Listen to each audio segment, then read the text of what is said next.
around and a couple of engineers. Then the next level up is where all the engineers go. The next level up is the hospitality units, where all the highfalutin guests can watch all the action out on track. And the green lights have just shone. So let's hand over to the commentary box, and Jolyon and Alex can talk us through all the action.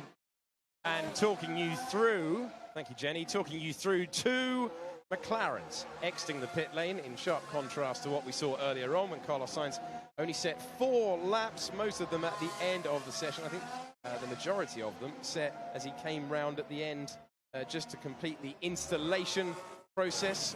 And McLaren with their papaya livery out on the circuit. The air temperature is 19 degrees. The track temperature a little bit warmer than we saw earlier, up to 34 degrees. But McLaren in a difficult week for them. They did not manage to get Fernando Alonso into the field for the Indy 500. So huge disappointment for them there. But they do at least, Jolyon, have 2 cars out on the circuit at the start of this crucial second session. It's a better start for them. Also for Carlos Sainz, he's the main one that needs to rack up the laps. Then Lando Norris had a fairly routine first practice session, ended in 15th, so wasn't super quick in the other McLaren. But yeah, Sainz needs to get on with it as soon as possible. On the soft tyre, there's 5 other drivers out there at the moment. His teammate Norris, Grosjean, Giovinazzi, Magnussen and Raikkonen. So the 2 Haas cars, the 2 Alphas. And they've all gone for the medium apart from Magnussen on the hard. So that's because they want to long run that tyre, just to make sure if there is a lot of degradation on the soft, they need to know what they're going to switch to. I imagine it'll be fairly obvious and they'll go to the medium, but there's some split strategies going on. Anyway, Ricciardo joins the freight on the hard tyre, and it's unusual to see so many cars going out so early for an FP2. Normally they 2, 4, 5 minutes just for the run plan, but again, Monaco's different. You want to get out there, you want to get the laps in. Certainly a lot of laps earlier on for Lewis Hamilton, 47 to he.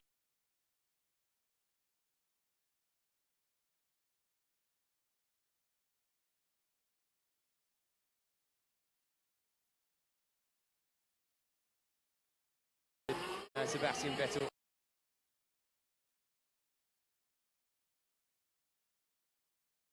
Here, Carlos Sainz. And Carlos Sainz has never been out-qualified by a teammate around this circuit. Decent record to have at a real driver's circuit. Absolutely. I mean, his first year in Formula 1 was 2015, so he's had 4 years of being ahead of his teammate. And, well, the first...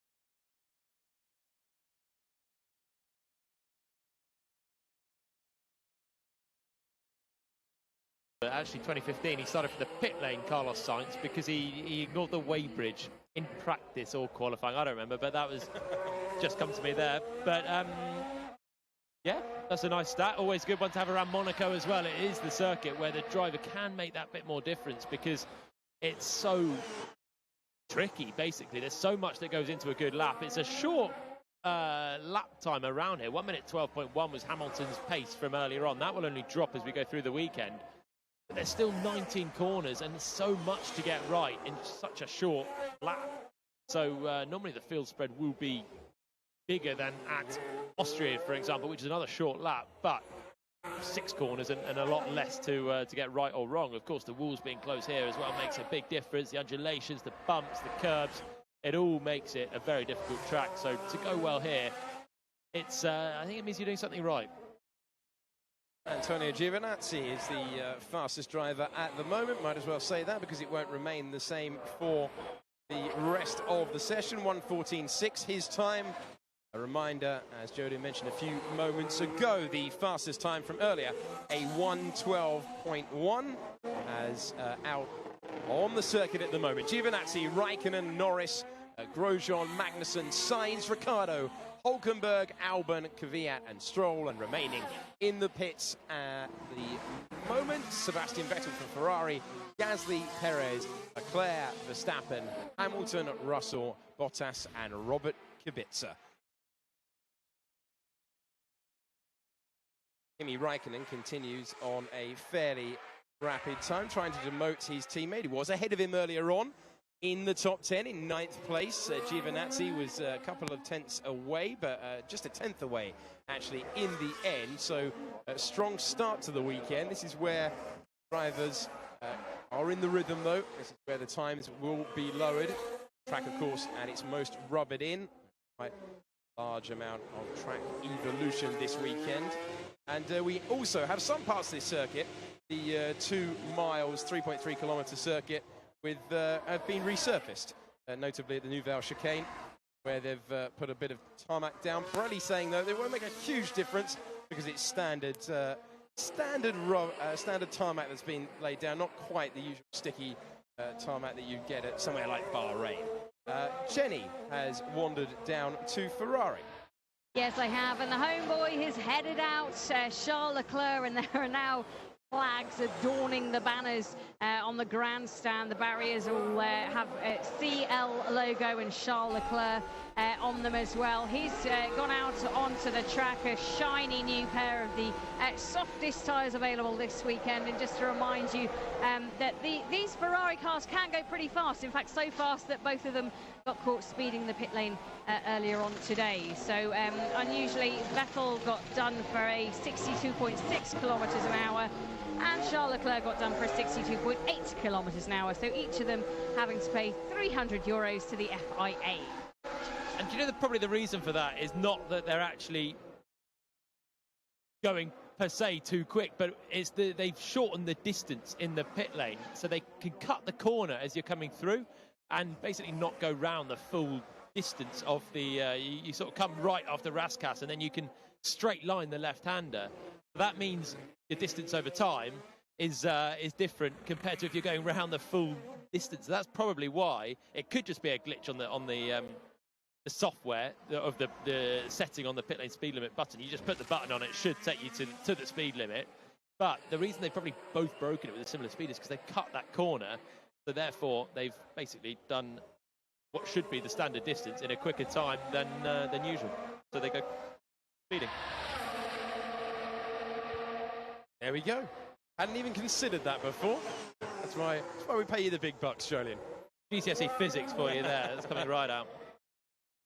Very good. Raikkonen continuing on his way. We also have the Ferraris now out on the circuit. Leclerc and Vettel as well. The top Ferrari of Leclerc earlier on in the first practice session. He was fourth with a 1 minute 12.4. Nearly around 3.5 tenths of a second off the ultimate pace of Lewis Hamilton. Car that was splitting the Mercedes earlier on. Max Verstappen, who was half a tenth away from the ultimate pace of the Mercedes. So higher track temperature than we had earlier. Here's Hulkenberg on the radio. There was a weird behavior with the revs. The clutch exit open for the previous lap. It's an issue with the diff, and we'll fix it for the next run, Nico. Quite a bit of some, I don't know, some mechanical smell in the car. Copy, Nico. Mechanical smell in the car doesn't sound too handy. That doesn't sound good at all. Distracting as much as anything, I would have thought. But he did sound completely confused, didn't he, on the radio as well? Normally you get, if there's any smell, you sort of get used to the Formula One car smell. You don't want to be smelling some other part of your car because normally that is bad news. Something's maybe burning or the like somewhere else. But Hulkenberg is out there, as is his teammate Daniel Ricciardo, and Hulkenberg is a few tenths ahead for now, but they're on different compound of tyre. Hulkenberg on the medium, Ricciardo on the hard. They had a good morning as well. The two Renaults both ended up in the top 10. No, Ricciardo ended up just 11th because the Hasses improved late on. But it was an encouraging morning, so they could do with just a nice clean run here as well and really back up their strong weekend so far. So Toro Rosso looked strong at an earlier part of the session, just faded towards the end. At one point, Daniel Kvyat was up in 4th place, dropped down to 13th in the end. We currently have his teammate Alexander Albon, fastest of anyone so far, with a 1:13.0, but a hometown hero, quite literally on the street where he grew up on. Charles Leclerc comes across the line, goes second, and Leclerc goes second on the same tyre compared to Albon. So early effort in the session. Sebastian Vettel, meanwhile, setting the fastest first sector of anyone so far in the session. At least he had until Alex Albon went round again. Albon, who was on pole position here last year in the Formula 2 race, has acquitted himself well at the start of his Formula 1 campaign.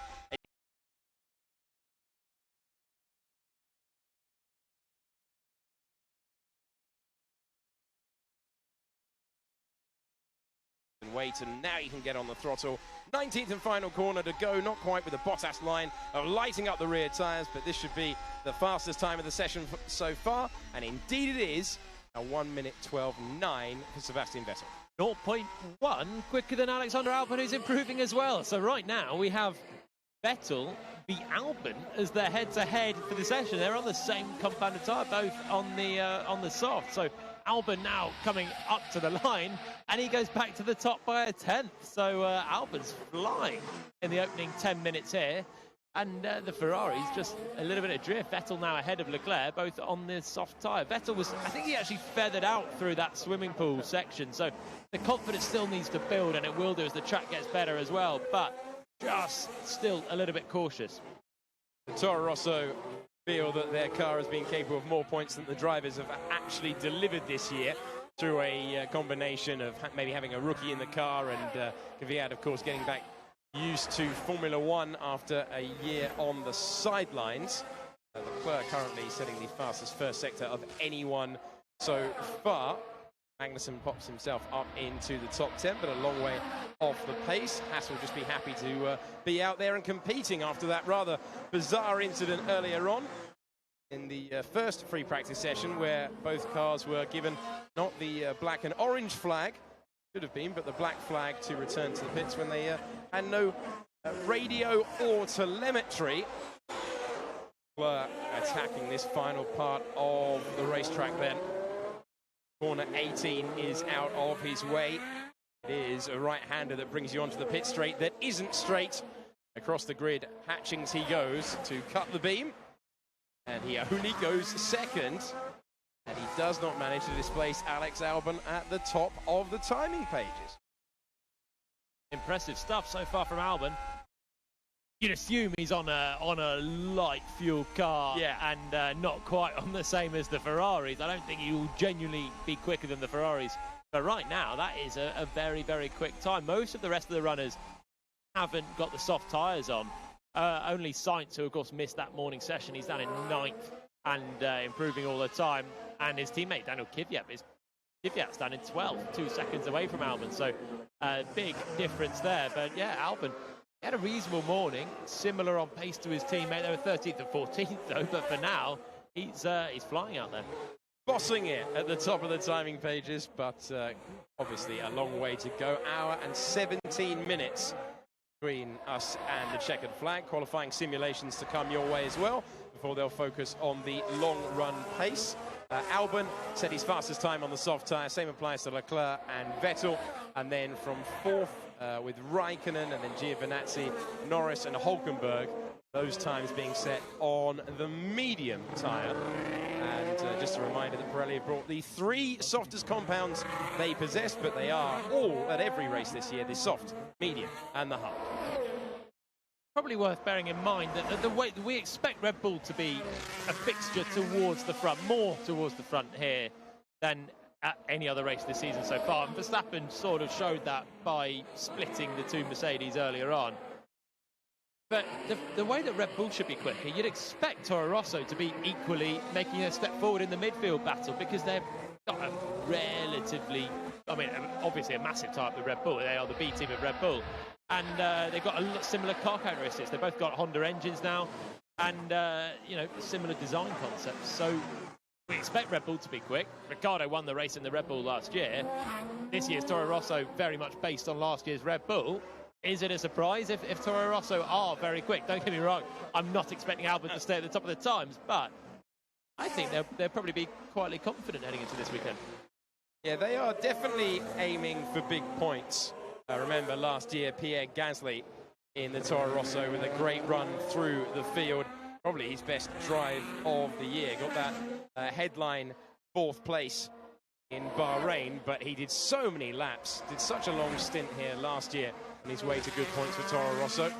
Gasly, who has been promoted into the Red Bull, the senior team, Red Bull Racing team, and he's still getting used to life with that team. Carlos Sainz got very close to the back markers there in his first meaningful running, and we can head down once again to Jenny in the pits. Yeah, just thinking about Toro Rosso, and you know, it's great to see Alexander Albon at the top of the timing sheets because Max Verstappen just cruises past me in the pit lane in his Red Bull car. But you have to draw attention to the fact that they have shown these sort of flares of exceptional quality during practice sessions, and then it gets to the race and it just all goes a little bit wrong, whether it's the strategy that's the wrong one or whatever they're doing, it's not clicked together. So they only actually have 6 points to their name. That's 2 9th places and a 10th place, really. Kvyat getting a few more points than Alexander Albon. So they would love to come out here this weekend and actually put together a whole race weekend, nailing practice sessions, nailing qualifying, putting the cars up as high as they can, and then getting some serious points. Because so many other times it looks like they should be best of the rest, and they haven't delivered on that. So it's about putting a race weekend together and really giving some solid points to that Toro Rosso team. And how much of that, Jolien, is going to be getting Alexander Albon embedded in that team? And Daniel Kvyat, of course, knows the personnel well there, having raced with them before. But will Albon be getting more confident as the season goes on to be more direct with feedback and to almost demand what he needs with the car? Yep, absolutely. The more experience you get, the more forthright you can be with, I need this, I need that. And that's what I bet in a Sebastian Vettel, this is the son you can hear now, in his debrief, he'll come back and say, the car's oversteering, we need to do this. And it'll be very clear, very easy for the engineers to work with. But he's got a bank of experience. Yeah, he's a very naturally talented driver, and drivers differ in their feedback. Some will give better, more accurate feedback than others. But when you're a rookie, you don't have the bank of information and previous years and a lot. Don't know a lot compared to the Vettels and Hamiltons of the world. So with experience, there will be a steep learning curve, but that will help with time. But I think Toro Rosso have, in a way, an inherent problem with putting weekends together because they always have young drivers in the car. They don't have experienced hands. Renault have got Ricciardo and Hülkenberg. Yeah. They will. You expect these guys to put weekends together very. Now, Toro Rosso, you still expect drivers in Formula 1 to put weekends together well, but they always have rookies effectively in the car because that's what their purpose of the team is. Albon and Kvyat. Before that, you had Gasly as a rookie alongside Brendan Hartley. Sainz and Verstappen were both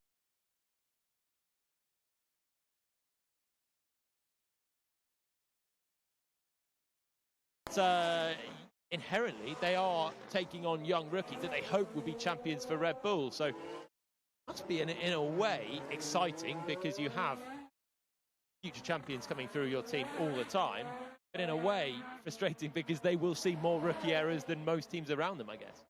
Yeah, and thinking back to the practice crash for Alexander Albon in China, for example, definitely that car was more capable of the 10th place that he eventually took it to. But that's just the nature of a rookie getting up to speed in Formula 1. Fair point about operationally the task that Toro Rosso face. Good omens for them, though. Daniel Kvyat has never started outside the top 10 in his 4 visits to Monaco. Here's Hamilton. I think this tyre is probably just going to keep getting better. And that was the message on the radio to Lewis Hamilton that the times are going to get better.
you do it. I was going to say inch perfect, but more like millimetre perfect. Oh, that was very impressive. Right, down to Paul de Resta. Paul. Yeah, just while we were on tyre chat, Crofty, I've been looking. It seems like the teams are quite undecided which is the better tyre for the race. Is it going to be the medium or the hard? A lot of cars split.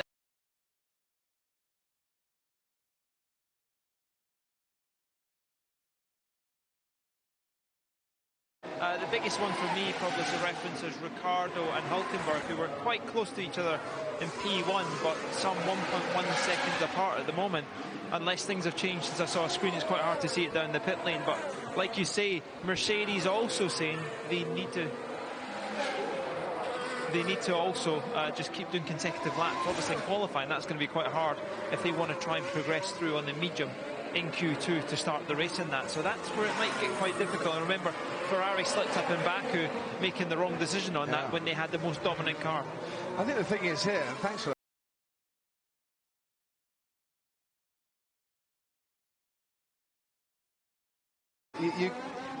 You need to go out and qualifying with enough fuel to do 2 or 3 laps, because you're never going to guarantee, Karun, you're going to get a clean lap in. Yeah.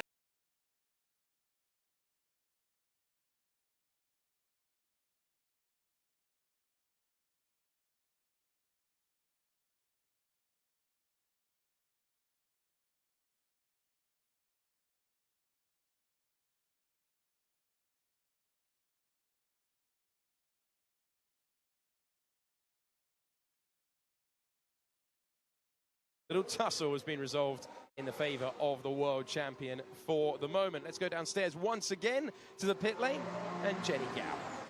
Yes, thank you very much. I'm just down here with Charles Leclerc's car, just having a look on. They've done some tinkering while Sebastian Vettel's been back out. They took off the cover at the back of the car. They had some lights they were shining in there, and now they are just bolting on a set of the Pirelli tyres, and hopefully he'll head out very shortly on the softest car available to him this weekend. But we spoke earlier about Alexander Albon and him trying to mould the team around him, the feedback that he gives being less, because he is just, you know, a rookie, a debutant. I just wonder, when you've got someone like Charles Leclerc coming into a team, obviously he's had a year in their sister team at what was Sauber, now Alfa Romeo. But how do you, as someone like him who's got Vettel in the garage, how do you go about building that team around you, about getting them to trust your feedback and the dynamics that goes around that? Okay, copy. Didn't quite catch what Lewis Hamilton was saying there, but he's all looking comfortable at the top with Bottas. For Leclerc, how do you go about doing that? You do a good job on track, and with every passing weekend, he will be doing that, because, to be honest, he doesn't need to beat Vettel to do that. He needs to match him or be close to him, and everyone will take him very seriously. So he's doing exactly that. We've had so much team orders chat throughout the first weekends of the year, and that's because he's doing a really good job. And he's really fighting with his 4-time world champion teammate. Now, Vettel will have more experience, and you'd have thought he'd have a better, again, bank of knowledge and able to give a little bit more sort of concise feedback. But Leclerc is clearly an absolutely top driver. He's a smart bloke as well, so there's no reason why he can't do that off the knowledge he gained from Sauber as well. But at the same time, he wants to be learning from Sebastian Vettel as well as beating him, but just pick up everything that Vettel's doing, because Vettel's a 4-time world champion. That comes from intelligence, hard work, putting everything together, and you know, it's good traits for any driver. Have you been impressed, Julian, with the way that Leclerc has not been intimidated in any way by his 4-time world champion teammate? And it's Ferrari, and you don't get many drivers with his level of experience heading into the Scarlet cars. It's a different team. It's a completely different team compared to any other. Have you been surprised, or did you expect him to do what he's done this season so far? I did not think he would be intimidated coming to Ferrari, that's for sure. Came in as a Ferrari sort of junior. He won GP3, he won Formula 2. He's a champion in all the junior Formula. He had a very strong year with Sauber, and the progression to Ferrari was very natural. I don't think he's going to be overawed when he got there, and he clearly isn't. So, yeah, it's no surprise. Now, the dynamic is interesting within Ferrari because of Binotto, the team orders and everything else, but he just seems to be taking everything in his stride. The team orders to Buck. He's been very calm, very mature with everything. Remember, he lost the race in Bahrain because he had an engine issue in the closing laps. But again, very mature, very calm response to what must have been an absolutely gutting feeling. But he's handled himself very well, which will endear himself even more to the team, and it's a real sort of circular effect. And it's all snowballing well for him at the moment. So looking good for one former Formula 2 champion. You are hearing George Russell locking up at Saint-Devote, turn number 1, and having to reacquaint himself with the reverse gear in that Williams. He managed to do so, and he has continued. He's back onto the circuit. So we've seen a fair few lockups across the course of the day. And Russell, who right now is 18th fastest, 3.1 seconds away from the ultimate pace of Lewis Hamilton. Both Mercedes drivers in the pits at the moment. Both Mercedes times, a 1:11.926 for Hamilton and a 1:11.959 for Valtteri Bottas, set on the yellow-walled medium rubber, the middle compound available to them this weekend. Max Verstappen and Pierre Gasly now also back to the pits. Across the line comes Charles Leclerc. He's still out there and attacking turn number 1. And Leclerc attacking them on the red-walled soft tyre. So Leclerc down in 7th place and now a second away from Hamilton. And I think the feeling that Ferrari, wow, he's got very sideways out of Casino. Kubica had a big spin there earlier on. And all pretty much got away with it, but for a little dink on the front wing. Leclerc managed to catch it very nicely, and he's done a personal best first sector. That was a quick first sector from Charles Leclerc. So he's only a couple of hundredths away from the outright fastest of the session on this run. But yeah, Ferrari, I think they've not done themselves justice on that first lap. Big lock-up, you heard the squeal of the tyres, and he's bounced over the sausage curb, and that will have ruined the rest of this lap. So was looking promising, but not to be on this time. He's backed off. Quick check of the mirrors to make sure that he wasn't going to impede anyone else. Charles Leclerc, who is running a split crash helmet design. Both of the Ferrari drivers with a different crash helmet design this weekend. He is running the colours of his father, who once finished 8th here in a Formula 3 race around the circuit. And Jules Bianchi as well. Let's hear him on the radio. I'm struggling so much on braking. So much. I do like Carl's radio because he is always very, very clear with his communications. Struggling on braking, Jenny. Not what he needs right now. Not what he needs, but understandable under the circumstances. So I spoke about the brake drums that they have around them, and he was running a different style in the first practice session. They flipped it over just towards the end, I believe, of FP1. So him and Vettel are now running the same brake drums, but they were running different ones, and it was Leclerc who was running the other one earlier. So it might take him, I suppose, just a little bit of time to alter his driving style, or just to get the feel of those brakes with a different casing to them. So work to do for the second of the Ferrari drivers in the standings. And now the leading driver is also top of the timing page on the red-walled soft tyre. You have to underline Sebastian Vettel goes fastest of anyone so far, a 1:11.881. And he is just about half a tenth quicker than Lewis Hamilton, but on the softer compound of tyre.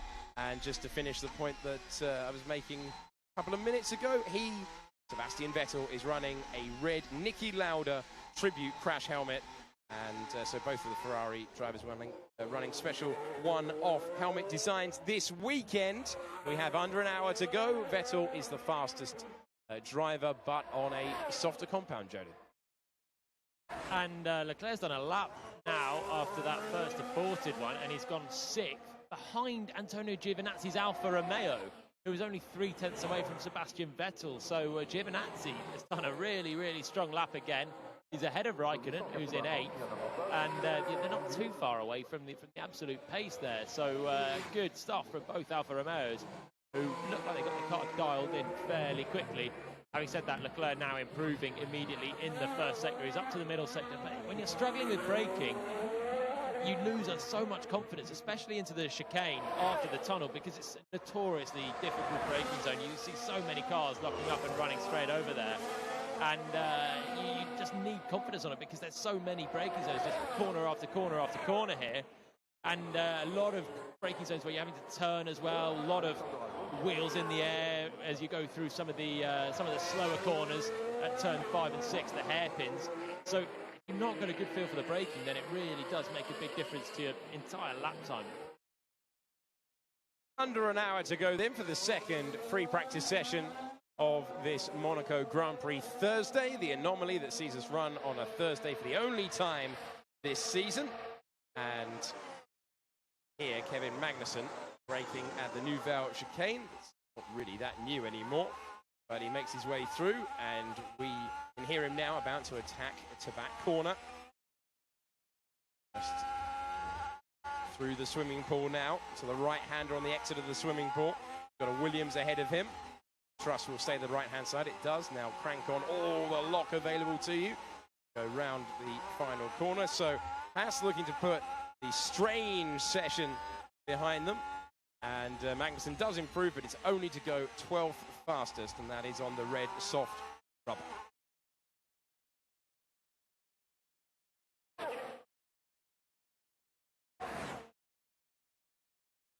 Yes, it's under an hour to go in this second practice session of the weekend, and you can hear the driver who is currently fastest. That's Sebastian Vettel on a 1:11.8. He's ahead of the two Mercedes drivers, and you're thinking, shock, we're going to have a competitive weekend. Well, unfortunately, that's not the real picture right now. Vettel has set his time on a softer compounded tyres. Mercedes once again looking like the team to beat. It's Hamilton in second ahead of Bottas in third, and Max Verstappen is in fourth.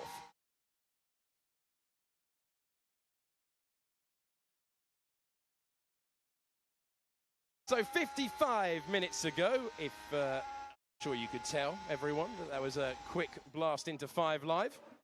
Thank you for joining us on BBC Radio 5 Live Sports Extra. I'm standing next to Jolyon Palmer. I'm Alex Jakes, and down in the pit lane is Jenny Gow. Oh, you stood up?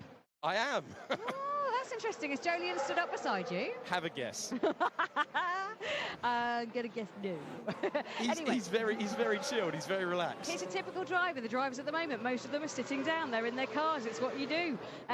So on the left-hand side of the Red Bull garage, Pierre Gasly has a sheet of A4 white paper in front of him. He's probably looking at some telemetry and some feedback to try and work out how he can get a little bit more out of this car. And on the right-hand side, a sea of mechanics and engineers. Adrian Newey as well, who stood just to the right of me, looking down at Max Verstappen's car. And they're changing dampeners. They are putting a whole load of silver taping just underneath on the T-tray area of his Red Bull car as well. They've got the mastic gun out. You name it, they are throwing. It looks like the kitchen sink at this car. So goodness knows what's happened. Struggling to nail it. Well, throwing the kitchen sink at it, Jolyon, not what you want to hear in a session where you don't want to lose the second free practice session, do you? You want to be out running as many laps as possible. Absolutely.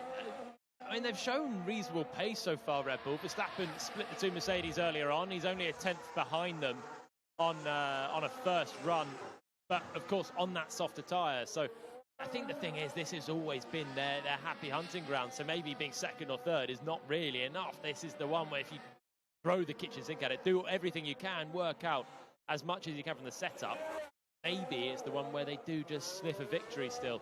Bottas has left the pits on a set of soft tyres, so we're about to see some real pace from the Mercedes and see how they can compare to Vettel's Ferrari, who's still out front. Antonio Giovinazzi currently in 5th position, headline-grabbing 5th position at the moment for Alfa Romeo. Coming across the line to complete another lap. Underneath him, Alexander Albon in 6th, and then Charles Leclerc for Ferrari, Romain Grosjean for Haas, Kimi Räikkönen for Alfa Romeo, and in 10th position, Pierre Gasly. You can hear the sound of Romain Grosjean a few moments ago in the black and gold Haas, going deep, thinking about trying to take the corner, and then wisely bailing out at Sandoval. Yeah, wisely indeed. That was a little bit like Lance Stroll in Baku, where he got sort of caught in two minds, started to turn in, then thought he wouldn't make it, then turned out to the runoff, and he just ended up hitting the wall.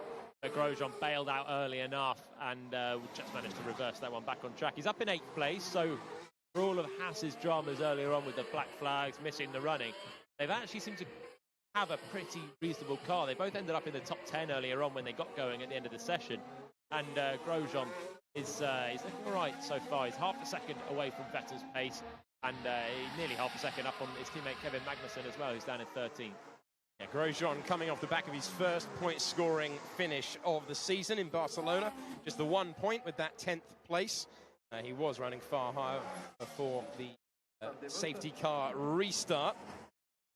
Listening to Nico Hülkenberg improving in the first and second sectors for the Renault Formula One team. The bright yellow nose being steered into the 19th and final corner on the racetrack. Hülkenberg taking a little bit of curb, not Bottas levels of curb though. Where does this effort put him as he goes across the line? Only up to 14th. I think he might be a bit frustrated with that time as well. Set on the Redwall soft tyre, and they would have been expecting a little bit more.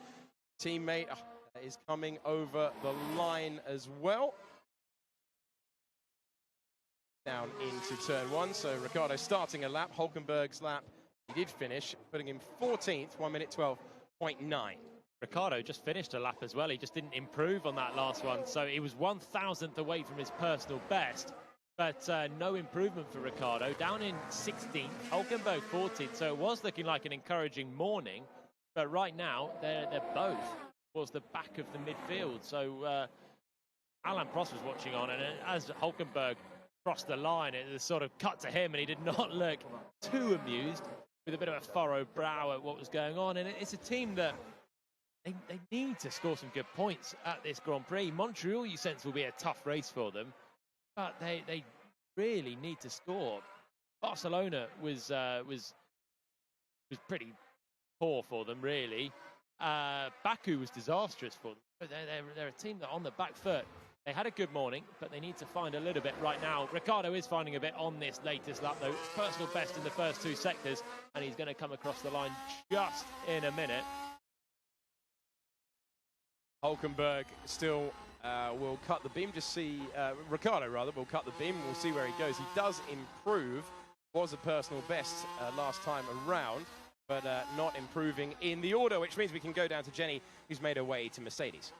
Yes, and on the big screens at the moment, they're showing Valtteri Bottas driving around the circuit, and it's Lewis Hamilton, his teammate, who is looking avidly on, just watching the little screen that's placed right in front of him, clipped over the halo.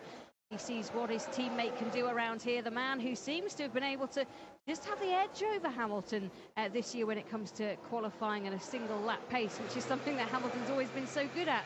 So he just takes a little bit of a glove from the right-hand side as his trainer gives him his right-hand glove, pops it on, and the team fire up the car, and he gets ready to head out. I'm sure he's on those brand-new soft-banded red tyres. Let's see what Lewis Hamilton can do around the streets where he sometimes calls home. So Hamilton out onto the 2-mile 19-turn tweaked, but pretty much the same racetrack that they were racing on back in 1929. They staged the first race here. That is the sound of Hamilton taking to the pit lane. So his teammate Valtteri Bottas now at the top of the times by nearly 0.3 of a second. So that is Bottas responding to the Ferraris on the soft tyre. That was his first flying lap on that tyre. Might even go quicker with a subsequent lap. But that is now Hamilton's benchmark. And that is our first look at the Mercedes then in this session on the soft. They've not blown Ferrari away just there. So maybe the medium is actually not a bad tyre once you get it working. But let's see what Hamilton can do then. He's on the outlap, and it'll be about a couple of minutes before we see what sort of pace he's got. Could that be Mercedes struggling on the very softest Pirelli compounds like we sometimes saw from them last year? Well, they were on them earlier and they were pretty quick, so yeah. But I mean, but they appear to have a margin so far on that medium tyre. But we have yet to see everyone run that medium tyre. We'll say what's interesting as well is if the medium tyre is working well, then we may well see that as a preferred race tyre for the Grand Prix, because last year the Hypersoft, which was the softest compounded tyre available, is effectively like the soft now, was bad in the race. It really gave up pretty quickly on the front graining. So the drivers had to pit early. You also had to qualify on it because no one could have got through into Q3 on anything but the softest compound last year. If you can get through into Q3 on something different, we are opening up to a whole different race where you don't have everyone on the same strategy. And it's good news for us because you have drivers on different strategies. It means you have to push flat out. You have to make a bold move for an overtake if you can, because you can't afford to be stuck behind other cars. So it's I think it's good news on the whole that the medium looks to be a little bit closer in pace than to the soft than was the equivalent case last year.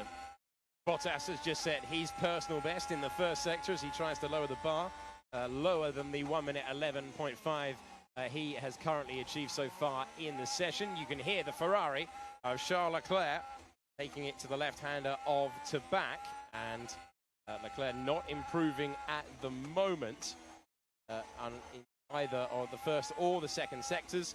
He goes past the Williams on the right-hand side, cranks on as much lock as he possibly can once again, and he brings it to the line. He has been reporting issues with braking earlier in the session. Bottas, meanwhile, setting a superb pace. Fastest man of anyone through the middle sector of the lap so far. Looking to go even quicker, going even quicker. Valtteri Bottas with a 1:11.2 to go 0.6 of a second faster than Sebastian Vettel on the same tyre. Remember, these times set a little bit later in the session, but that is a very strong lap indeed from the Mercedes driver. That's more what I think I expected when they put on the soft tyre. Lewis Hamilton then is in third position still and hasn't really done anything on the soft tyre. So I think he actually aborted his first lap, and he's got another shot to come. He's just starting a flying lap now. So I think we're still yet to see any true competition from his teammate. But Bottas then second lap on the tyres, found a nice little chunk to just move him away from Vettel. And box now for pit start. Yeah, copy. I'm struggling massively. Copy, understood. He's got a career in commentary when he's finished driving, has Charles Leclerc. Always very, very descriptive, telling us exactly how his day is going. Descriptive, yeah, saying he's struggling, but that's not actually helpful to the engineers. I'm struggling massively. Okay, with what? With what? I think from earlier radio we can gather it's the brakes, and that was the change in between. But it's one thing saying, I'm struggling or I'm not happy with the car, but you need to be precise with the feedback as well. But I'm sure, we're hearing a lot more and there's more work going on behind the scenes. Leclerc was quick this morning. He was generally quicker than Vettel. So if they have switched him on towards a Vettel setup, it's clearly not working for him because he's down in 10th place. And as he's saying, he is struggling. So back into the pits, he just went through it and then did a launch from the pit box and gone back out again. Vettel now being wheeled back into the Ferrari garage. So Vettel looks a lot happier than Leclerc. So it's role reversal from FP1. So Hamilton has just gone for a slower lap last time around. He's now on a flying lap. Same applies to Valtteri Bottas, and both of the Mercedes bound to go toe-to-toe now in terms of flying lap pace, beginning their simulation. So Bottas, first of all, improvement through the first sector. Hamilton, though, even quicker through the first portion of the lap. No improvement from Bottas in the middle part of the circuit. We await Hamilton's sector time. The car you can hear is Valtteri Bottas trying to improve. Is there enough life in those tyres? Leaving nothing on the racetrack there, right up tight against the wall. Bottas comes across the line and doesn't improve by 17 thousandths of a second. So we now look further down the track, heading into the swimming pool section, and huge commitment from Hamilton, but he's got Leclerc in the way, and that is going to ruin the lap, and indeed Hamilton has backed out. He was the fastest driver of all through the first sector, a personal best through the second sector, and it's a shame that we didn't get to see the end of that lap. Absolutely. He was fractionally up on Valtteri Bottas when he came across Charles Leclerc there, so it was going to be tight, though, between the two, but that was Hamilton's first proper attempt on the soft tyre, and Bottas has been out there for some time, just chipping it away at his lap, so Hamilton can back off. He left the pits a little bit later than his teammate. He's done 5 laps less. So he can back off now, get some nice clear air, and go again. And the good thing for Hamilton right now is there's very few cars on track.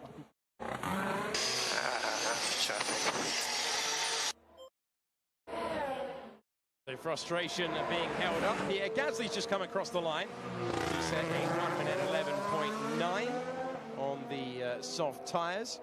So the Red Bull driver up to 4th place. That is his personal best of the day. It's Bottas, Vettel, Hamilton, Gasly, Albon at the moment, the top 5. And looking out of the window, still a flurry of cameramen and photographers down at Max Verstappen's car, which remains in the pits. We'll wait to see whether Hamilton will go again. Not this lap, though. He's still circulating, but not pushing in the way that he was about a couple of minutes ago. He's just come past us, though. He's got some nice clear space ahead of the racing point of Sergio Perez out there. So he's back up into Perez, and he's got a whopping clear gap in front. So here goes Hamilton then into turn 1. Let's see what he can do on this soft tyre. So Hamilton with a little bit more margin on the exit of Sandoval than his teammate has had 4 times today. Valtteri Bottas has got very, very close indeed. This is the sound of Massenet with the world champion weaving through now. Casino Square, dark right, missed the bump. Heavy on the braking down into Mirabeau, tumbling down to the hairpin slowest corner in Formula 1. Left-hand side, wait and wait and wait. Now on the power. Take as much of the payment as you dare. This is Portier, the tunnel is ahead, and it's the fastest first sector of the session so far for Lewis Hamilton. Looking good for Hamilton. Brings it back into the sunlight, down the crest and down the gears as he hits the brakes for the chicane. Taking the right amount of curve. Take too much, you're going to bounce and you won't get on the throttle. But Hamilton through there well, and he's flying through this middle sector as well. It's the fastest of anyone. And now he's got clear track for the final sector, unlike before. So Hamilton then into Raskas, brings it to the left for the right-hander, and then just 1 corner to go. Desperate to get on the throttle as soon as possible. Little bit of wheel spin on the curve on the exit, but it's not bad at all. He comes across the line, goes top by 0.03 of a second in the end. So Bottas's 3rd sector was better than Hamilton's, and there's still nothing to separate them to Mercedes. So close all year, but it's just Hamilton that is at the top. But Bottas is responding right now with his fastest first sector of anyone so far. Well, if we get this in qualifying, we are in for some treat on Saturday. 40 minutes to go. Hamilton fastest on a 1:11.2, 300ths ahead of Valtteri Bottas, who, as Jolyon said, has put the fastest first sector of anyone together. And ordinary middle part of the lap, though, a 10th away right now. He's still on for a personal best. Going to be all about this final corner. How much is he going to leave there? Oh, that was pretty tame by Bottas standards through that 19th and final corner. Over the line he goes, but he has found enough time to go fastest on a 1:11.199, and the ding-dong battle between Bottas and Hamilton rages on. It was Hamilton who was fastest earlier on. Bottas was in 3rd, and the driver who split them earlier on, but we have not seen, is Max Verstappen, and Jenny is standing by at Red Bull. Yes, and I think you're unlikely to see him anytime soon. He's out of the car, unfortunately. They've taken off the bodywork at the back of the car to have a look at what's going on. I'm not sure exactly what they're doing, but one of the senior engineers just got his phone and stuck it down the air intake, a bit just behind the driver's head, to take a picture of that. So maybe they've got some problems, but whatever's happening, it looks like a fairly serious tweak, I think you can say. And Max Verstappen, all he can do is stand at the side, have a drink and watch on. Hugely frustrating then for Max Verstappen, because he was right with this Mercedes pair who keep... Hamilton's gone deep into turn number 1. A little bit of a flat spot, minor flat spot on that front left tyre as he reverses his way back onto the racetrack proper, selects first gear, and eventually pulls away from having gone deep. So Bottas once again able to respond as we get another look at what was in the end a pretty simple lock-up into the first turn on the racetrack. Absolutely. It was interesting, Bottas's lap. You said it looked quite tame at the last corner, but it was quick. He managed to turn the car a little bit earlier and had a much straighter exit, which meant he didn't have that lurid slide and get close to the wall on the exit. I knew he needed to do another lap. Brakes are cold. So Hamilton reporting that the brakes were cold. I said it looked tame at the final corner because at some points today, it looks like he's been climbing the wall at turn 19. He's been using so much of that curb. Let's go back downstairs to Jenny. Yeah, just to let you know, I've spoken to the team and they've found a small water leak on Max Verstappen's car, his Red Bull. That's why they're just having to investigate that. They had a leak last time out. It wasn't a water leak. I think it was an oil leak last time out in Spain. So a leaky Red Bull is not helping the team progressing at the moment. And not good for the weekend from a competitive point of view. Bottas has returned to the pits. Hamilton bemoaning not going for another lap there. Vettel in the pits as well. Gasly out on the circuit along with Albon for the moment. And Lewis Hamilton going through the final corner on the racetrack. Named for Anthony Noe, the founder of the race. The person who first thought, you know what would be great around the Principality? A racetrack, and not just any racetrack, one of the most famous and iconic venues in all of motorsport, celebrating their 90-year anniversary of the first race held here. And Hamilton looking to try and get on terms, but he won't do it on this lap. He's just running more data. 8 laps on these soft tyres for the moment. It's Bottas ahead of Hamilton. All of these times, by the way, on the soft tyre, the Red Bull tyre. It's Bottas, Hamilton, Vettel, Gasly, Albon, the top 5. Then Verstappen stuck in the pits for the moment in 6th ahead of Kevin Magnussen, Antonio Giovinazzi.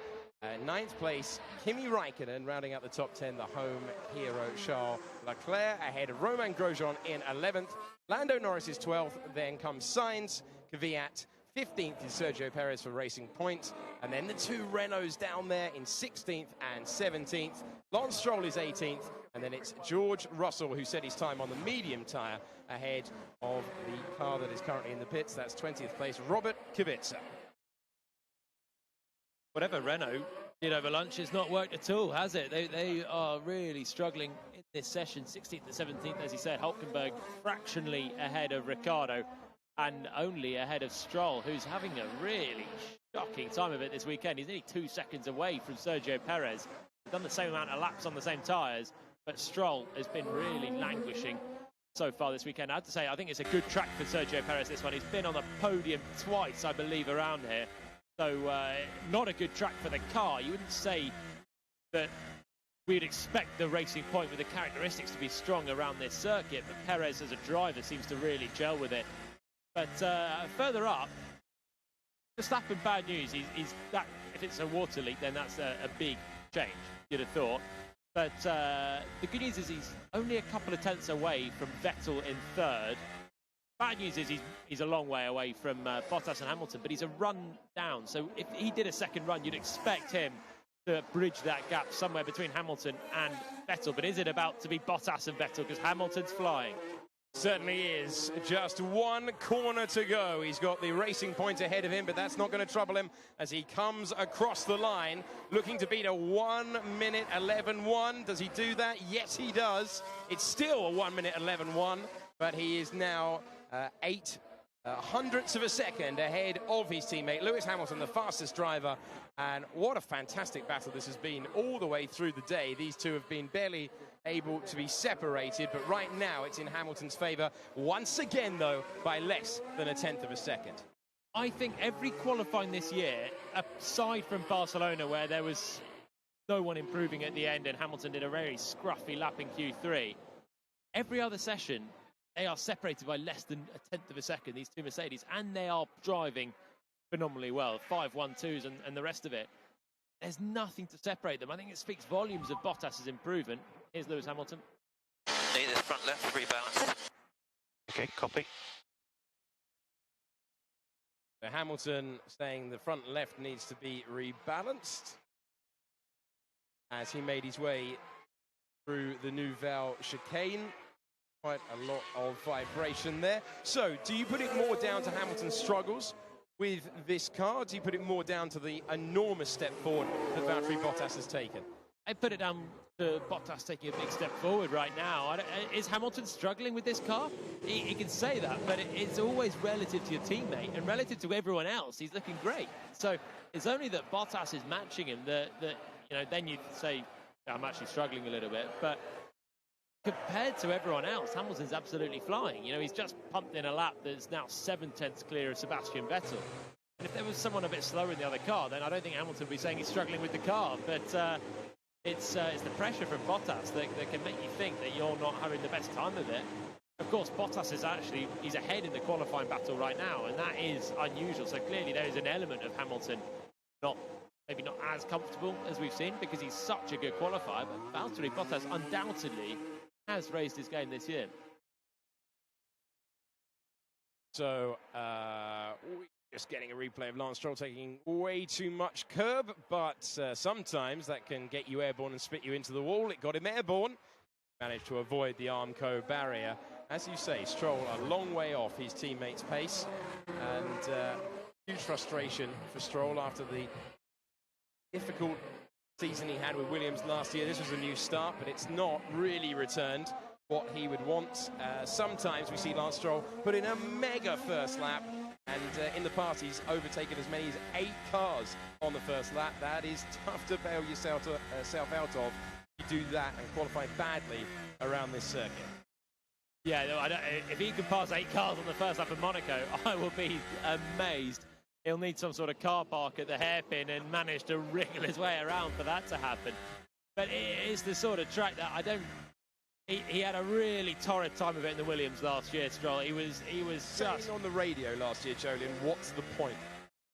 Yeah, and he might be feeling that right now as well, to be honest. He's down in 18th. He's got more than a second and a half to the car ahead. He's half a second clear of Russell's Williams.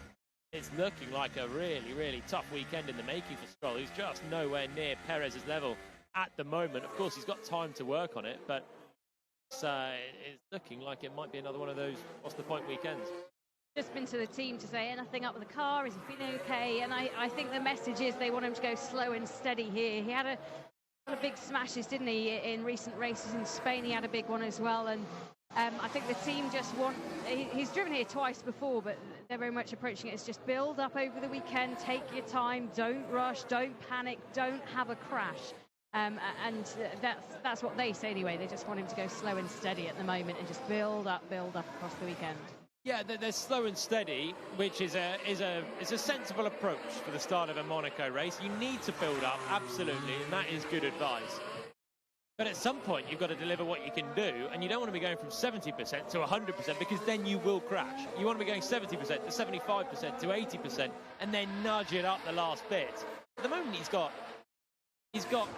1.8 seconds to Sergio Perez. That is a bit slow and steady if that's the reason. I mean, that's a massive difference. That separates Hamilton to Ricciardo, 1st to 17th, and that's the gap that Stroll's got to make up to Sergio Perez, just a couple of cars ahead. So I think if he's taking it slow and steady, he probably wants to think about just pushing on a little bit more. He did hit that curb on the last time, but he had a lot of margin to the wall on the exit. Normally if you hit that curb, you're in danger, but he hit that curb and was still okay. So that probably suggests he can actually avoid the curb, but carry a bit more speed and use more road on the exit. But he's got all day tomorrow as well. That's the beauty of Monaco. He's got a day off tomorrow that he can go and sit and learn as much as he can from Perez. Is it a day off tomorrow for the drivers, Jolien, or do you have a ton of media appearances and corporate appearances to make as a driver? It's not a day off. That is for sure. For Stroll, is not a day off anyway because he's going to be learning from Perez. And as a Formula One driver, I just don't think you can ever do Thursday of Monaco and then just go and lie on the beach on Friday. I mean, psychologically, you must just be there thinking this is not right. Everyone else is going to be doing something to improve for the weekend. And it's such a special weekend as well. You want to be absolutely well prepared for Saturday morning because it's such a crucial day as well. If you have a bad day on Saturday, it's so hard to bring it back in the race on Sunday. He'll spend most of it he'll do a lot of PR appearances, I'm absolutely sure. That's normally part of the driver's life on a Friday, but then also just pouring through data as the engineers will be. Mechanics in the garage working on the cars.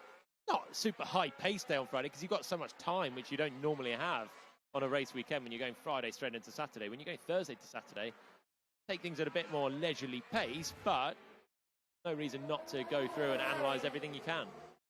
So Stroll will not be off to the beach tomorrow then, and the drivers hard at work trying to see where they can improve, and it is a marginal battle between the two Mercedes drivers. You're listening to Valtteri Bottas going through the Massenet corner, dropping down the hill now through Casino Square, darting around the bump that they've never removed. They've been darting around that bump for many, many years, and I hope they never do. It's one of the great characteristics of this Monaco circuit. He'll take a chunk of pavement on the inside as he runs now on his he's on the soft tyre. He's on his 15th lap, running the soft tyre in this session so far, and not much of a margin behind his teammates. So fine margins at Mercedes, a whopping 0.7 of a second between Ferrari and Mercedes, and this traditionally last couple of years. Remember, last year Red Bull top in every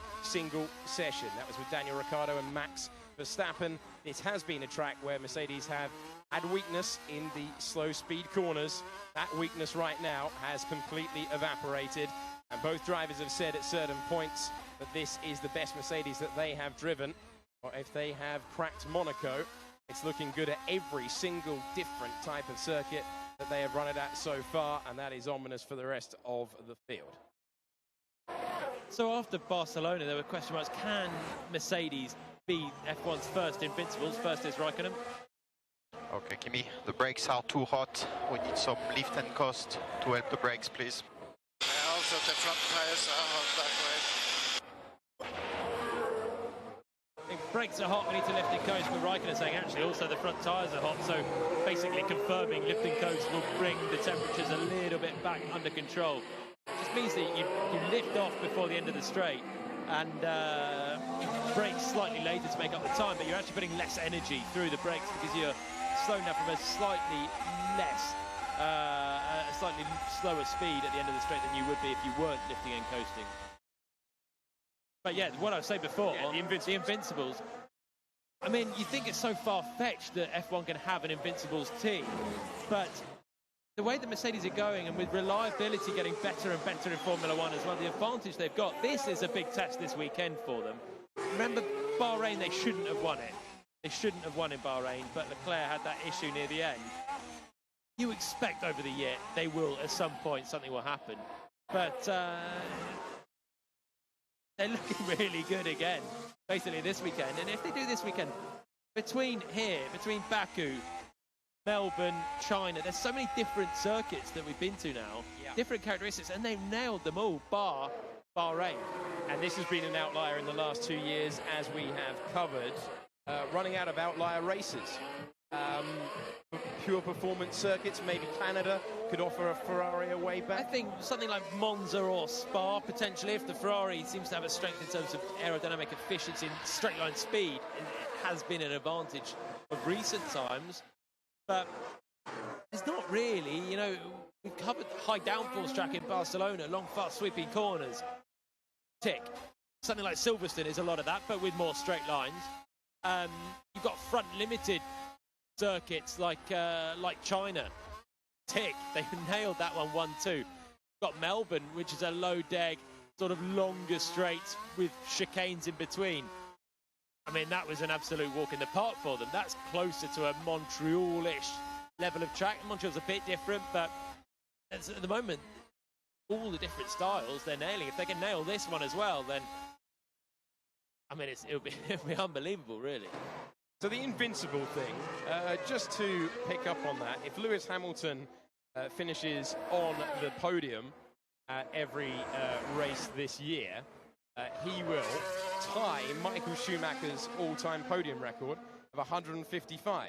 So not in terms of invincible of winning every race, but if Hamilton finishes on the podium in every single race of the season, he will tie Michael Schumacher, remaining races, tie Michael Schumacher's podium. He's going to beat it, though, isn't he? He's going to beat Eventually, Schumacher's podium record. Yeah. It's a matter of time. I will be amazed if Hamilton could finish on the podium every single race this year. There's so much that goes into a Formula One Grand Prix, between qualifying, making sure you're on track at the right time, not getting caught out, not having a hydraulic issue, which he had in Hockenheim. Anything that can go wrong on a Saturday, which can make your life harder on a Sunday. But then there's Sunday as well. You've got to get off the line. You've got to avoid other people's accidents, which when you're on the front row, it's a little bit easier, admittedly, but you can still have someone drive into you from behind. Remember, Sebastian Vettel had Daniel Kvyat in Russia, famously when his torpedo in 2016. But you then got the pit stops, the wheels falling off.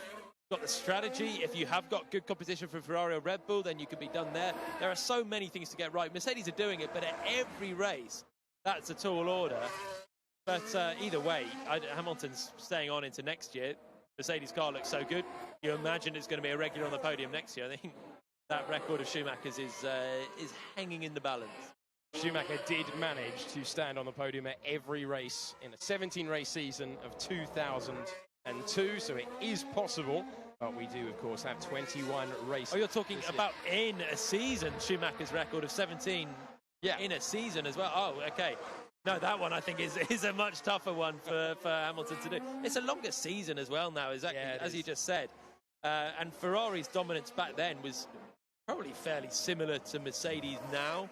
I guess they had McLaren, Williams as well, was still strong then, nipping at their heels if they did something drastically wrong. But in that era, Schumacher was so dominant. And he had such an assertion over his teammate, Rubens Barrichello, as well. And Hamilton doesn't have that. It may be that Mercedes Invincibles comes down because Hamilton and Bottas have a dramatic collision fighting each other for the title later on in the year. It's so early to say it. But in terms of the car and the performance, it's looking really, really strong.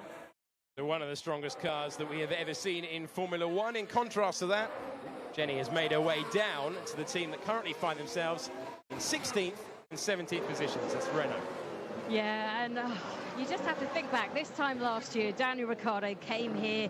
He had a real chip on his shoulder about this place, having been robbed of the win earlier.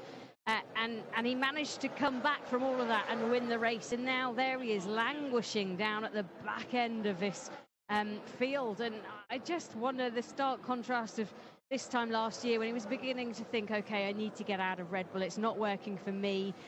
Being approached by Renault, the big money deal came his way. He found it impossible to turn it down. Off he went. It was meant to be the start of a brand new era at Renault.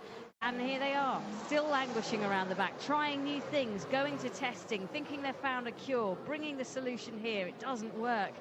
He must be thinking, what have I got myself into? I haven't won any world titles. I believe I can. I know I'm a great driver. Stayed in front of me the whole lap. Out of the pits. Yeah, copy that. Stroll. So that was Daniel Ricciardo at the end of Jenny thinking aloud about whether he has made the right move, with a pretty angry message that revealed a lot about his mood right now. It was good timing, wasn't it, really? Talking about Ricciardo's move to Renault. This time last year, he was heading towards a Grand Prix victory at Monaco. I'm so pleased he won that Grand Prix because he may well never get the chance again, to be brutally honest. Oh, that is brutal. Winning in Monaco, it is such a hard thing to do. And he got himself into the Red Bull seat. He was doing such a good job, and he's always so strong around this circuit. But Renault, they're hoping for a big regulation change in 2021. But they're so far away at the moment. It needs to be a Brawn GP style of turnaround, really, from Honda to Brawn, for them to be fighting. And that was a real one-off in the history of Formula One. So, and the more time that goes on, the more the 2021 regs are looking like they're not going to be a massive shift either right now. So for Ricciardo, I do wonder if he's just there thinking, what have I done right now? He's down in 17th position in this session, struggling with the car, behind his teammate Nico Hülkenberg as well, having not scored points for the last two Grand Prix. Verstappen's still been standing on the podium in the Red Bull, even if they're not looking like they could be champions this year for sure anyway. But the outlook is not great. You think, who was the last top driver to step away from it? Whoa, sorry. Ooh. We've got a Ferrari who almost just clattered the wall down at turn one. And managed to keep it out of the wall. Sebastian Vettel with a big lock-up. From that angle, I thought he had just gone into the Tech Pro down there at Saint-Devote. He managed to avoid it, the third place driver on the timing pages at the moment. And Vettel getting away with that one. And, the closest we've come to seeing anyone hit the Tech Pro on the outside of turn number 1. And it was very, very slow in the end. The lockup, side right tire, the lockup, but he did crucially not give his mechanics a huge amount of work, did he?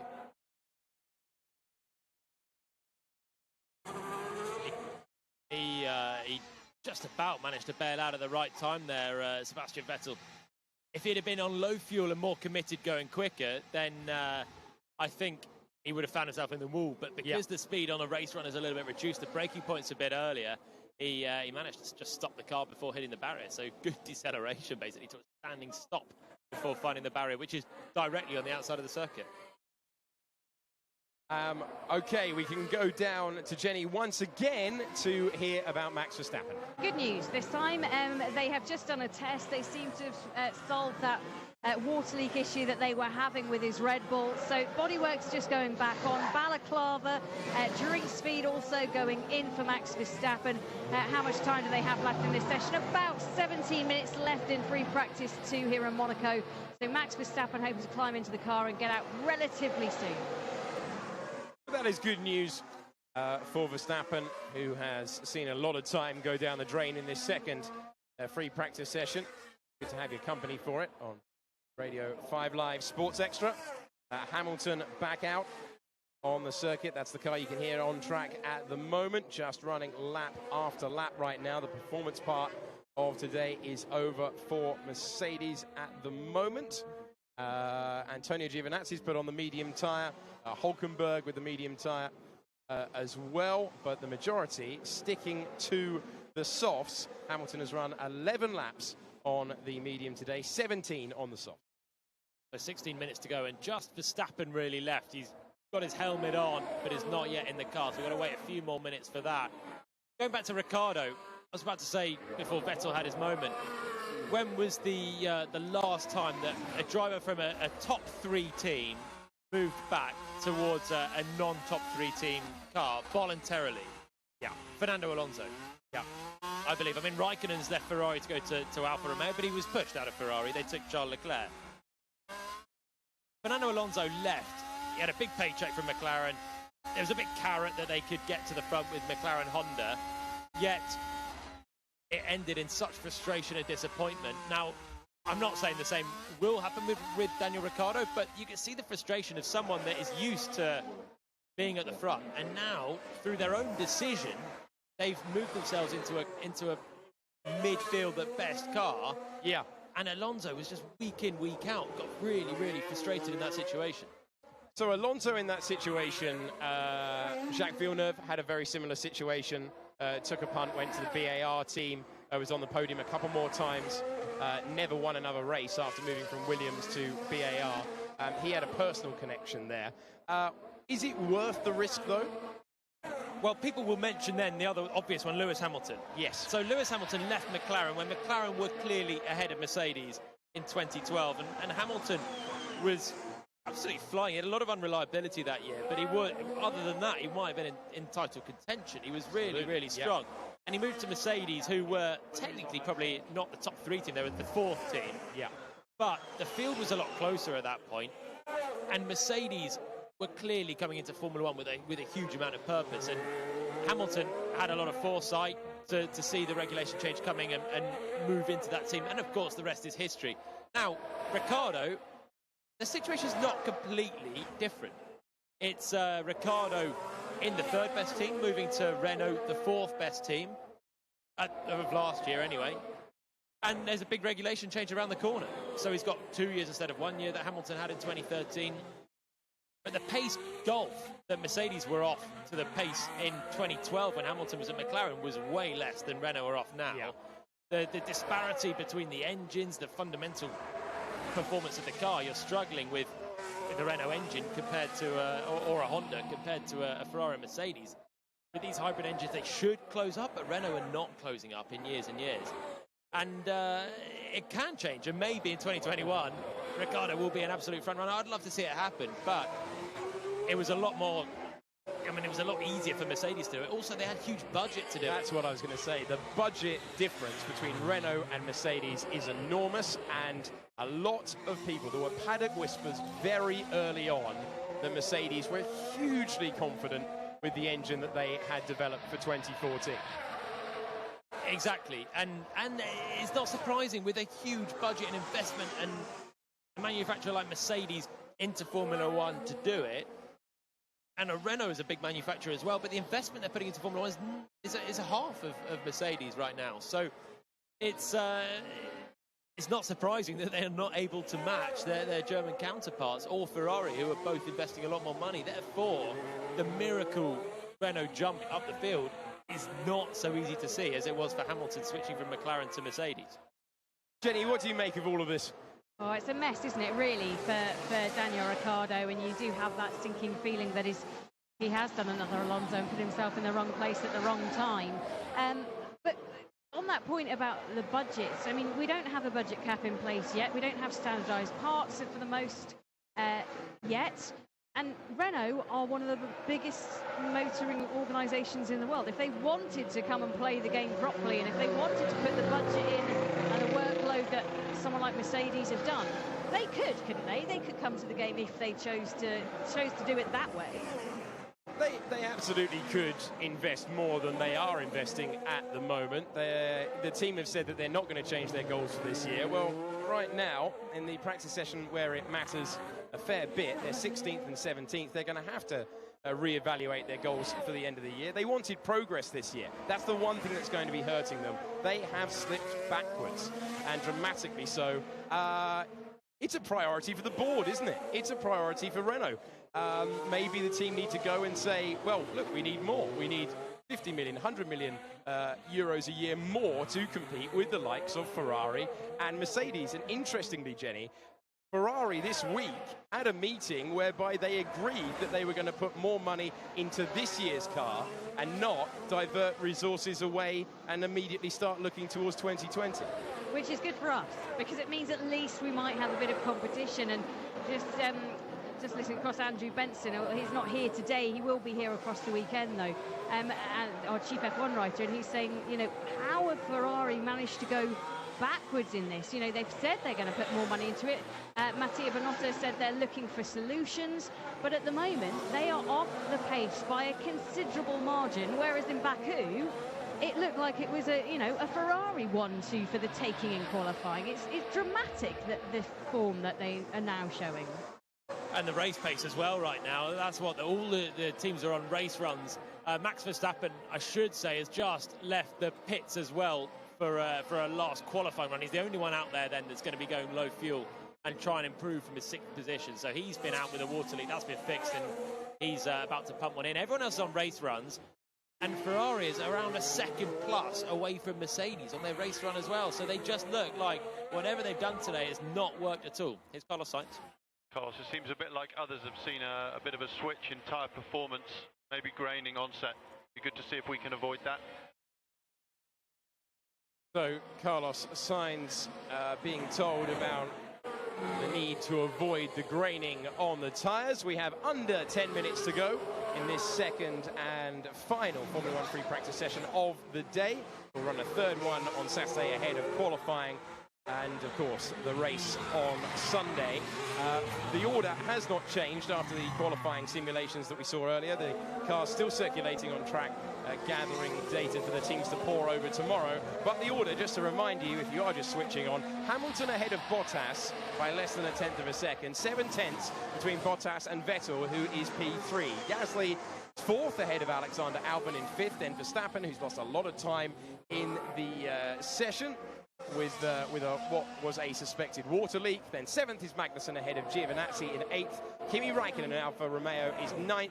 Charles Leclerc, no confidence with his brakes in this session so far. 10th for Ferrari. Romain Grosjean is 11th. Then Lando Norris ahead of his teammate Carlos Sainz. 12th and 13th is McLaren. 14th is Kvyat. Then Perez, Hulkenberg, Ricciardo, Stroll, and George Russell ahead of Robert Kubica. Williams once again last.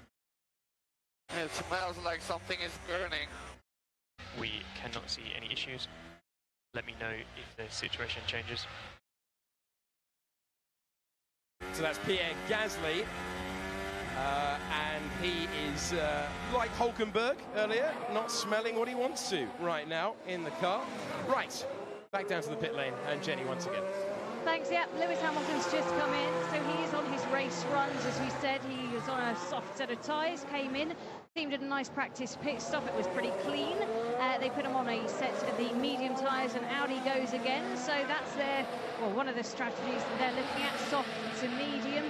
One stop they would hope to get away with, but let's see what all the data gives them. And remember, they've got an extra 24 hours to go through all the data. How much fun can you have as a mathematician and scientist? I mean, it's got to be a one-stop around Monaco. You are, I think, crazy if you're looking at a two-stopper, just because overtaking is so hard. We saw last year Ricciardo won the race, missing 160 horsepower and other complications because of it, and yet no one could overtake him. So you can add in a bit of tyre deg. It doesn't look like it's horrendous for anyone, and you take it, basically over losing 20 seconds for a pit stop and emerging behind other cars. Even when the Pirelli, the tyre deck was higher, it was more one stop. Car is not good. Copy. Well, that's disappointing news for Max Verstappen, for Red Bull, and for us, really, if we're looking for a competitive race on Sunday. The car is not good, was the report. And again, we were talking about feedback, and that's not helpful. The car is not good. Okay, thanks, Max. You know, that's not helpful for anyone to say just the car is not good. You've got to say why the car's not good. And Verstappen, then, he's not happy out there. He's out there now on presumably a low fuel soft tyre run because he's still got one in hand, but he's not able to improve yet. He's had a couple of attempts, but nothing yet from Max Verstappen, still sixth. So Max Verstappen's not telling us enough for Jolene's liking on the radio. Can you tell us more, Jenny? Well, I guess that has something to do with the fact that they found that water leak, they brought the car in. They did a super speedy radiator change in the Red Bull garage, which is really impressive because that can be quite a lengthy job. And they have got him back out again onto the track to at least circulate and try and get a decent time away. So if it's not feeling good, it might be that they've just had to sort of bodge together the radiator, try and get him out and give him a bit of a chance. But yeah, he doesn't want to give away too much on the radio because all the other teams are listening, of course. So it's a fine line, I suppose, isn't it? How does a Formula 1 team bodge together a radiator in the middle of FP2? You either surely change it or you don't. I don't think there's any sort of like patchwork job, but who knows? We'll find out if there's something strange going on later. But the car's either in a runnable form if it's a fundamental change like that, or not. If it's if he's crashed it and taken a corner off, and maybe the corner weights could be out or something else. Here's his radio. The car has no grip at all. It's sliding, understeering. Copy. I'm happy to box if you're not that happy. Yeah, very happy. Copy. Oh, we're getting there. Sliding, understeering. It's a little bit more. Just struggling for overall grip fundamentally, but understeering then and sliding on the front more for Verstappen. So the temperature's dropping a little bit, and it's dropped since the early runners, everyone else did their times. About 40 minutes ago, a little bit longer, the early ones. So essentially that's got a bit to do with it. We had Sainz's engineer saying that they're so graining. Again, that can come in if the temperature drops as well. We are getting on for 4:30 in the afternoon in Monaco. It's not particularly late, but it's not been a particularly hot day to start with, really. No, it's been overcast. The cloud is rolling in and currently covering the mountains in which this sea of apartments is built into, and coming all the way down the hill to the pit lane. And having a good day, you have to say, given Carlos Sainz's record of having never been out-qualified by a teammate, is Lando Norris. He is 12th, Sainz is 13th, and Jenny is at McLaren. Yeah, and Lando's actually sat out a bit of this session, and they found some damage to his floor, so they've had to change it. So he's just gone back out of the garage, has lost a bit of running time, but as you say, doing pretty well around here. Good stuff. Remember, Sainz didn't do anything this morning, though, so it's actually not bad that Sainz is back to Norris's pace, but Norris done 20 laps less than his Spanish teammate in this session, so it's starting to even out. and a little bit of troubles for both of them then. As a team, 12th and 13th, but very, very tight as always in the midfield. There's really nothing separating them from, I mean, even towards Verstappen and Albon in 5th and 6th.